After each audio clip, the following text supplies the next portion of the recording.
როდის დაურეკავს ბიზინა ივანიშვილი ირაკლი კობახიძეს, როგორ გგონიათ? თუ მან არ იცის მისი ტელეფონის ნომერი, მეცხადია ახლა 123456789 რიცხვს არ დავასახელებ, არ გავამხილ საზოგადოებისათვის, მაგრამ იმას კი ვეთყვი, აი თუ მისმენს ან მისი გარემოცვის წევრები თუ მისმენენ, გადასცენ ბიზინა ივანიშვილს, რომ ირაკლი კობახიძის ტელეფონის ნომერი იწყებოდა და მაღალი ალბათობით ახლაც იწყება, ასეთი რიცხვებია 599 10 22 და ბოლო ორ რიცხვს გაგიმხელთ. 599 10 22 და დანარჩენი აკრიფეთ თითუკებით და აწკაპულეთ. როდის დაურეკავს ბიზინა ივანიშვილი და როდის ეთყვის, რომ ამ უკანასკნელმა, ანუ ირაკლი კობახიძემ თავის მხრივ დაურეკოს ლევან მურუსიძეს, რომლის ტელეფონის ნომერიც არ ვიცი, ლევან მურუსიძემ დაურეკოს ბანდიტმა მურუსიძემ დაურეკოს რომელიმე ამ კლანის წევრ მოსამართლეს, რომელიმეს კი არა კონკრეტულს, რომლის გვარიც არ ვიცი, არა თუ ტელეფონის ნომერი, რომელმაც უნდა მიიღოს გადაწყვეტილება აი უახლოეს დღეებში ზია ამაღლობელის საპატიმროდან განთავისუფლების, ყველა ბრალდების მოხსნისა და განთავისუფლების თაობაზე. არა თუ დიდი იმედი, არამედ იოტისოდენა იმედიც კი არ მაქვს, რომ ბიზინა ივანიშვილი ირაკლი კობახიძეს ნომერზე 599 10 22 ბოლო ორ რიცხვს არ ვამხელ, დაურეკავს, დაუკავშირდება, მან შემზე უკეთ იცის ეს ნომერიც ჩაწერილი ექნება და სხვა ნომრებიც, რომლებიც უთუოდ აქვს ბატონ კობახიძეს, მე არ მაქვს იოტისოდენა იმედიც კი, რომ ბიზინა ივანიშვილი ამას გააკეთებს, მიუხედავად იმისა, რომ დღეს სტრასბურგში გაიმართა კიდევ ერთი სხდომა ევროპარლამენტისა და ევროპარლამენტმა მიიღო ორწლიანი შეფასების უმნიშვნელოვანესი დოკუმენტი და საბოლოო ჯამში ვერდიქტი გამოუტანა, ვერდიქტი დაუსვა ქართულ ოცნებას, რაზეც ახლა ვისაუბრებ მე შედარებით დაწვრილებით. ევროპარლამენტი იკრიბება ხშირად, რასაკვირველია და წელიწადში ერთხელ აკეთებს ანგარიშს, არა რეზოლუციას ხაზგასმით ვამბობ, არამედ ანგარიშს ამა თუ იმ ქვეყანაში მიმდინარე პროცესებთან დაკავშირებით, ჩვენ შემთხვევაში ცხადია ძალიან მნიშვნელოვანია, ჩვენთვის საინტერესოა ჩვენს ქვეყანასთან არსებული, ჩვენს ქვეყანასთან დაკავშირებული ანგარიში, ანუ როგორ უყურებს ევროპა, ევროპის პარლამენტი, როგორ უყურებს აქ ჩვენს სამშობლოში მიმდინარე პროცესებს, ჩვენი პარტნიორები როგორ უყურებენ, კი ფეხებზე ჰკიდია ბიზინა ივანიშვილს, რასაკვირველია და მის ბანდას ფეხებზე ჰკიდია, როგორ უყურებენ ევროპარლამენტელები აქ მიმდინარე პროცესებს, მაგრამ მეორე მხრივ ეს ჯერ ერთ ისტორიული თვალსაჩინო არის საინტერესო და მეორე ასევე მნიშვნელოვანია, რომ ჩვენ ვიცოდეთ უყურებენ თუ არა, აფასებენ თუ არა ამ რეჟიმ ხელისუფლებას მეტნაკლებად ლოიალურად არამც არ აფასებენ და ამის ნათელი დასტურია სწორედაც რომ ევროპარლამენტში დღეს მიღებული გადაწყვეტილება ევროპარლამენტმა სტრასბურგში შეკრებილმა 490 ხმით 147 იყო წინააღმდეგი და 49 მკითავი შეიკავა, დაამტკიცა ანგარიშის ტექსტი, რომელშიც ნათქვამია, რომ საქართველოში სახელმწიფო ინსტიტუტები მიტაცებულია და ქვეყანა დემოკრატიული რეგრესის გზას დაადგა. 2000-იანი წლების დასაწყისიდან 90-იანი წლებიდანაც, განსაკუთრებით 2011-12 წლიდან, 12 წლიდან, ოკეი, ასე ვიტყვი, მას შემდეგ, რაც საქართველო გახდა საქართველოს ხელი მოაწერა ასოცირების ხელშეკრულებას, საქართველოს მოაწერა ასოცირების ხელშეკრულებას და ამავდროულად მიიღო DCFTA, ანუ ღრმა და ყოვლისმომცველი ვაჭრობის შესახებ, თავისუფალი ვაჭრობის შესახებ ხელშეკრულებას შეთანხმება ევროკავშირთან, რაც ჩვენს მეწარმეებს აძლევდა და აძლევს შესაძლებლობას, რომ გაიტანონ ევროპის ბაზარზე 500 მილიონიან მოქალაქით, თვალსაჩინო 500 მილიონიან ბაზარზე თავისი პროდუქცია ვაჭრობენ ღვინით, ვაჭრობენ სხვადასხვა სასოფლო-სამეურნეო და არა მხოლოდ სასოფლო-სამეურნეო პროდუქციით, აი ვიღაცა აკეთებს თოჯინას და თუ ეს თოჯინა არის, ეს ჩემი შვილის თოჯინა, თუ ეს თოჯინა არის ხარისხს აკმაყოფილებს და ასე შემდეგ აქვს შესაბამის სერტიფიკატი, იმასაც შეუძლია ხელნაკეთი თოჯინა გაიტანოს ევროპულ ბაზარზე. აი ესეთი სივრცეა ევროკავშირი უკვე შემდგომ პერიოდში ჩვენ მივიღეთ 90 დღით 180 დღიდან, ანუ წელიწადში 180 დღით 365 დღიდან ევროკავშირში შენგენის წევრ სახელმწიფოებში და პლუს 4 ქვეყანაში უვიზოდ გზავრობის და დარჩენის შესაძლებლობა, რაც სტუდენტებისთვის იყო ძალიან და არის ძალიან დიდი საქმე. ვის მოგზაურობს და ვისაც მოგზაურობა სხვადასხვა ქვეყნის დათვალიერება უნდა, მათთვის არის დიდი შესაძლებლობა, ვინც დროებით სამუშაოს ეძებს, მათთვისაც შესაძლებლობა, აი მაგალითად ბერლინში 8000 მოსავალი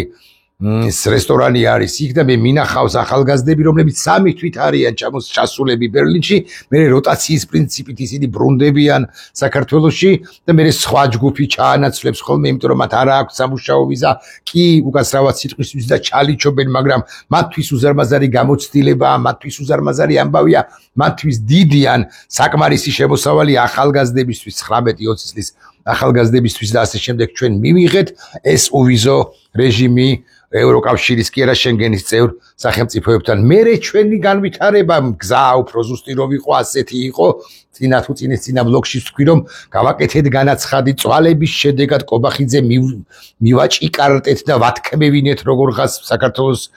ხელისუფლებას, ქართულ ოცნებას, რომ ჩვენს გვინდა ევროკავშირში, ჩვენს უნდა გავწევრიანდეთ ევროკავშირში.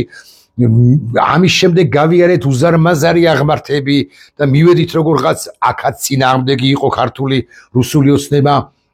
მივიღეთ კანდიდატი ქვეყნის სტატუსი და ვეღარ მივიღეთ მოლაპარაკებების თავების გახსნა, როგორც მიიღო მოლდოვამ და უკრაინამ. საქართველოს დე-ფაქტო ახლა უკვე დე-ფაქტო ხელისუფლება ყოველთვის თავშეკავებული იყო, ძალიან რბილად ნათქვამია, ეწინააღმდეგებოდა ჩვენს ევროგზას, ევროკავშირში გაწევრიანებას, მიუხედავად იმისა, რომ ვერბალური თვალსაზრისით ვერ წამოაცდევინებდი ვერც პაპუაშვილს და ვერც სხვა რომელიმე ბანდიტს იმის თაობაზე, რომ აი ჩვენ ევროკავშირში არ მივდივართ, თუმცა ისინი დღენიადად დაგინებდნენ და ახლაც აგინებენ ევროკავშირს როგორც სივრცეს. ევროპელები ამას ითხოვენ სწორედაც, რომ ნუ გვაგინებთო, deep state-ს ნუ გვიწოდებთო, ნუ ამბობთ ჩვენზე, რომ ჩვენ ომში გითხრებთო და ასე შემდეგ. ესენი ცალკეულ სახელმწიფოებს ესტონეთიდან დაწყებული, ბრიტანეთიდან დამთავრებული, ბრიტანეთი კი არ არის ევროკავშირის წევრი, მაგრამ მაინც დასავლეთის ნებისმიერ სახელმწიფოს ესე ამოიჩემებდნენ ხოლმე და აგინებდნენ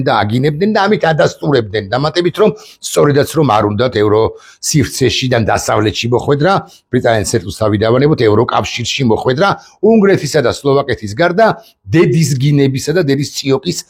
დედის წიოკი აქვთ გამართული პაპუაშვილებს და ამ ბანდიტებს. სხვათა შორის დასტური იმისა და წინაზე თუ წინა ბლოკში ესეც თქვი, დასტური იმისა, რომ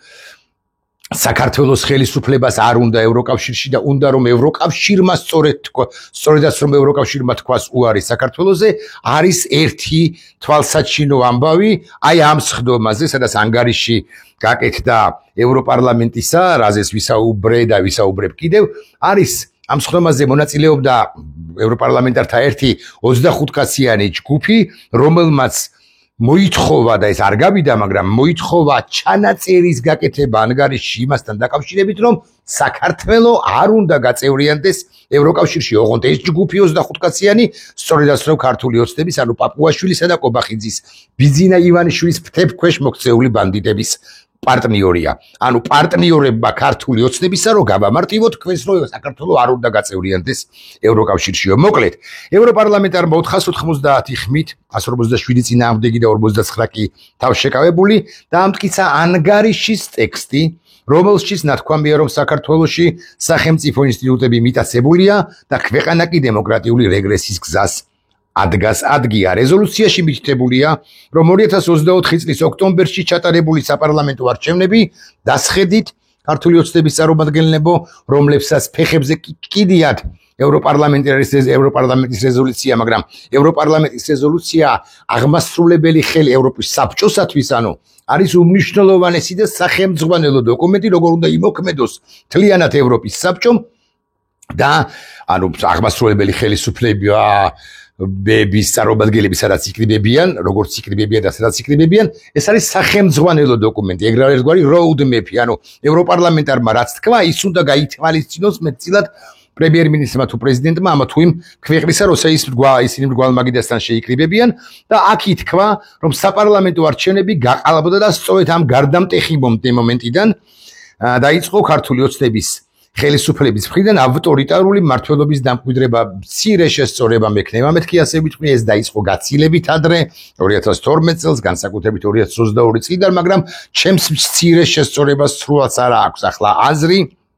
იმიტომ რომ ევროპარლამენტარები ასე ფიქრობენ ასე აღიქვამენ ასე ხედავენ ჩვენს ქვეყანას და ამ დე ფაქტო მმართველ ბანდას უზურპატორებს რომლებმაც სახელმწიფო გადატრიალება მოახდინეს ჩემი აზრით 28 ნოემბრიდან ნამდვილად კი მმართველობის ავტორიტარული მმართველობის დამკვიდრება დოკუმენტში საუბარია სახელმწიფო ინსტიტუტების მიტაცებაზე დემოკრატიული მექანიზმების განადგურებაზე რეპრესიული კანონმდებლობის გატარებასა და ოპოზიციის მედია საშუალებებისა და მშვიდობიანი მომიტინგეების წინააღმდეგ მიმართულ ზეწოლასა და დევნაზე ამ ანგარიშში ეს არ არის რეზოლუცია კიდევ ერთხელ გავიმეორებ ეს არის ანგარიში 2 წლის განმავლობაში რა ხდებოდა საქართველოში ამას აფასებენ ევროპარლამენტარები მაგრამ რატომ დავიწყე და რატომ ვიკითხე ასე რიტორიკულად ცხადია დაურეკავს თუ არა ინაკლი კობახიძეს ბიზინა ივანიშვილი მეთქი ამ უკანასკნელის ტელეფონის ნომერი არ მაქვს ხო პირველისა აკი გითხარით მაქვს მეთქი და ის იწყება 599 1022 და ბოლო რიცხვს არ ვასახელებ ბიზინამ ჩემზე კარგად იცის. რატომ და მზია ამაღლობელთან დაკავშირებით რომ ამ უკანასკნელმა ანუ ირაკლი კობახიძემ თავის მხრივ დაურეკოს ის დაუკავშირდეს ლევან მურუსიძეს ლევან მურუსიძე დაუკავშირდეს მზია ამაღლობელის მოსამართლეს ბანდიტს რასაკვირველია და კლანის წევრს და უბრძანოს ერთმა მეორეს მეორემ მესამეს მესამემ კი მეოთხეს განთავისუფლეთ მზია ამაღლობელი და რატომ არ გააკეთებს ბიზინა ივანიშვილი, მაგრამ რატომ აქვს ეს გასაკეთებელი? ამას კი ხაზგასმით ვიტყვი, იმიტომ რომ ევროპარლამენტმა ამ ანგარიშში უცებ. აი ყოველგვარი მოწმენდილ ცაზე ესე ვიტყვი და ქართული ოცნებისათვის საზიანოდ და მისთვის მზისაზიანო და მისთვის მძიმე გადაწყვეტილება მიიღო. უცებ ჩაწერა შემდეგი აზრს გადმოგცემთ და უყოვნებლივ განთავისუფლდეს და მოეხსნას ყველა ბრალდება განთავისუფლდეს ჟურნალისტი მზია ამაღლობელი ჩემი აზრით კი არა ობიექტურადაც ის არის სინდისი ჩვენი ქართული სახელმწიფოსი რასაკვირველია და სინდისის პატიმარი სხვა ბევრ სინდისის პატიმართან ერთად რომლებიც ბიზინა ივანიშვილმა დაიჭირა და რომლებზეც მიმდინარეობს არა ფიზიკური მაინც და მაინც არამედ ფსიქოლოგიური ზეწოლები და რომლებიც რასაკვირველია არიან ტყვეები ბიზინა პერსონალურად ბიზინა ივანიშვილისა ივანიშვილს არ უნდა რომ ბზა რატო არ განთავისუფლეს არ უნდა რომ აჩვენოს სისუსტე მას არ უნდა რომ ჩანდეს რომ აი ეს პატარა ბზარუკა ხო არსებობს მის მონოლითში, მის ხელისუფლებაში, მის ძალაუფლებაში, მის ქართულ ოცნებაში, არ უნდა რომ აჩვენოს და გონია რომ ამას სისუსტეთ ჩავუთვლით ჩვენ და შესაბამისად მე ასე რომ ამბობდნენ ხოლმე ბავშვობაში ნაკერებზე გავხებთ თუ არ გაგიგიათ ბატონო ივანიშვილო ეს სიტყვა კითხეთ გარემოცვაში ბევრი ძველი ბიჭი გყავთ და ისინი გეტყვიან რას ნიშნავს ნაკერებზე გახევა. ერთი დათმობაც კი მისეული აღქმით, მისეული გაგებით არის ერთი უკან დახევაც კი არის უკან დახევა კონცეპტუალური და რის შედეგადაც რომლის შედეგადაც თუ რის შედეგადაც ქართული საზოგადოება და ოპოზიციურად მის მიმართ განწყობილი საზოგადოება ისარგებლებს, რითიც ისარგებლებს და მეორე უკვე შემოარღვევს მის ეგრეთ წოდებულ მონოლითს, რომელიც აქვე ვიტყვი, ბარემ ვიტყვი, ისედაც ირღებება მეთქი, იქ დააკვირდით მიაქციეთ ყურადღება რა ხდება მის ეგრეთ წოდებულ მონოლითში კულისებში როგორ იკლავენ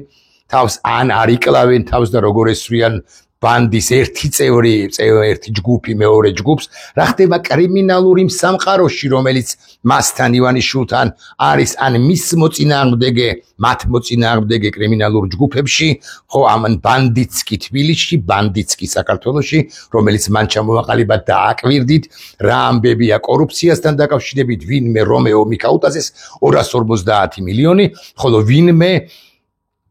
თვითმკვლელობის ცდილობა რომ ჰქონდა ვინმე რიჟვაძეს ან სულაც არ ჰქონდა მაგრამ არწუს ამ ოფიციალურ ვერსიაში ჩავრჩეთ ვინმე რიჟვაძეს 300 მილიონს ედავებიან და ჩვენ გველაპარაკებიან რომ ჩემი მძიმე ან ნებისმიერი ჟურნალისტის მძიმე სიტყვის და კრიტიკის გამო იკლავდა თავს თუ იკლავდა მაინც და მაინც რიჟვაძე და თუ 250 მილიონი აქვს მოპარული ვინმე მიქაუტაძეს რომელსაც ღმერთმა უწყის ბევრი მილიონი გადახდილი აქვს მადრიდში თუ არ ვწდები სახლში შეისყიდა სახლი წარმოიდგინეთ რა სიგიჟეა ხო და თუ 300 მილიონს ედავებიან რიჟვაძეს ხო წარმოგიდგენიათ უფრო ელიტებში უფრო მსხვილ ფეხებში ხო მერიაში და არა მხოლოდ მერიებში და არა მხოლოდ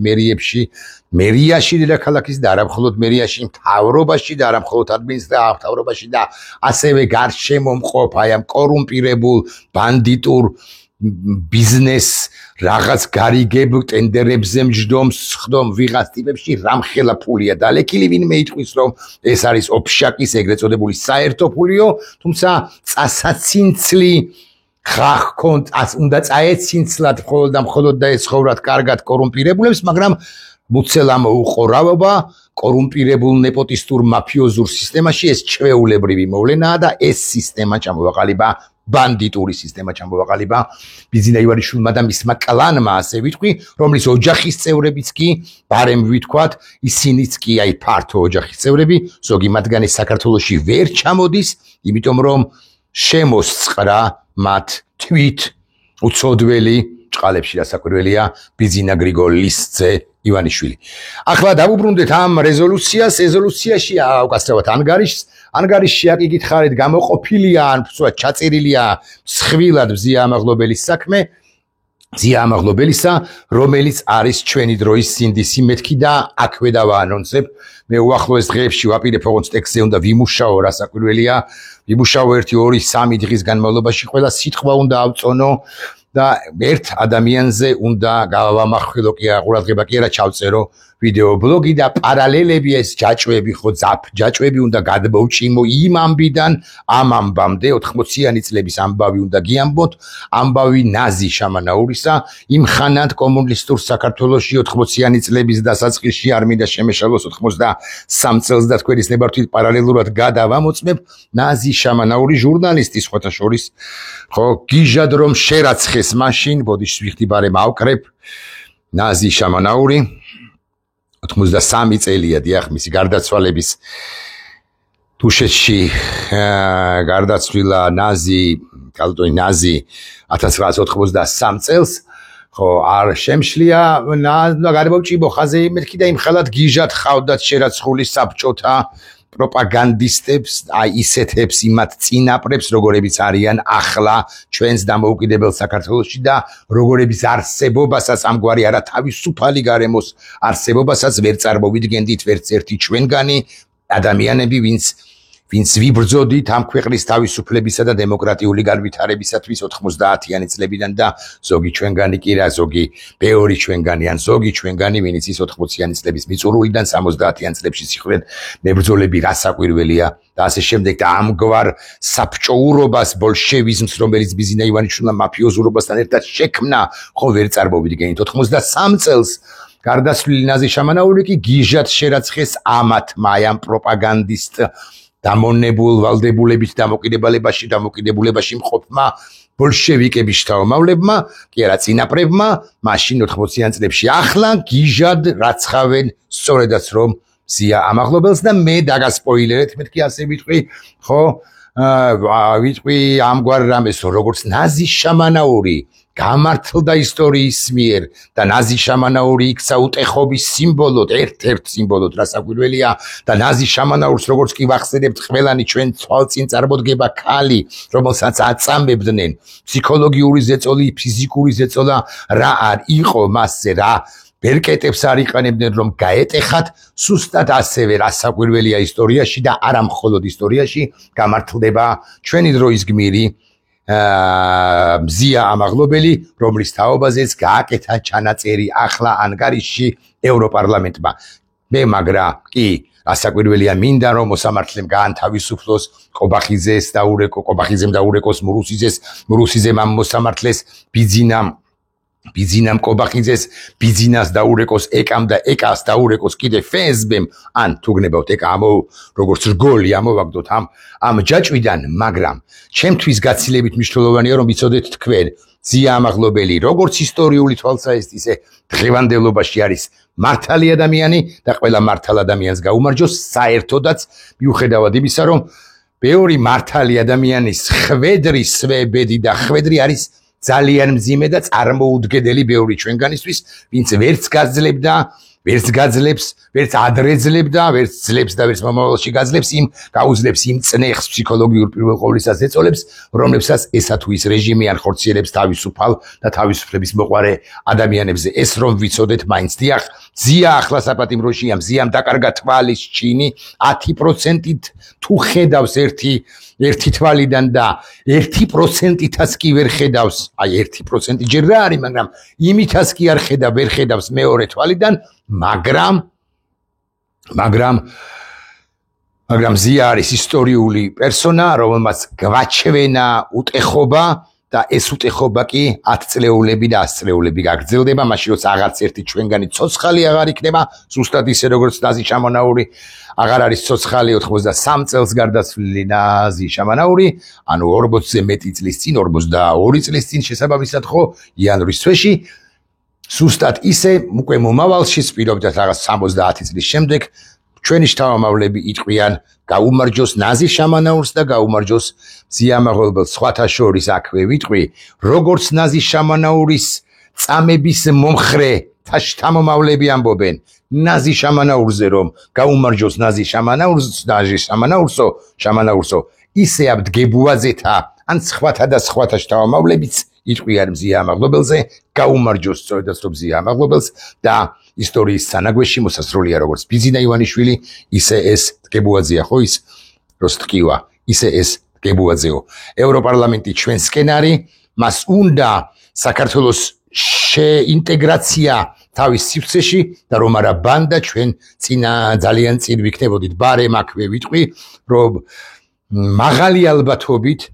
და ეს ძალიან კარგი ამბავია, ჩვენ არ შეგვიჩერებენ მოქალაქეებს გულისხმობ ევროკავშირში, შენგენის წევრ სახელმწიფოებში უვიზოდ მიმოსვლის შესაძლებლობას, რაც ძალიან კარგი ამბავია, თუმცა ტარგეტირებული, ეს ძალიან კარგად არის მოსაფიქრებელი შემდგომ გადაწყვეტილებებში და აისახოს ეს რეზოლუციებში და მე უკვე მთავრობებმაც უნდა ასახონ საკუთარ გადაწყვეტილებებში. ტარგეტირებული სანქციები იქნება ყველაზე და არა მხოლოდ ჩინოვნიკებზე, არამედ იმ ბანდაზე, ბიზნესმენებად წოდებულ ბანდიტებზე, რომლებიც ემსახურებიან ამ ხელისუფლებად წოდებულ ბანდას, ხუნტას და ასე შემდეგ და ევროკავშირი შეზღუდავს მათ და არა რიგით მოქალაქეებს, ანუ არა თქვენ, არამედ ბანდას, რომელმაც საქართველო უკან დახიაცა, რა სწორი სიტყვა, უფსკრულში ჩაჩეხა. ნახვამდის.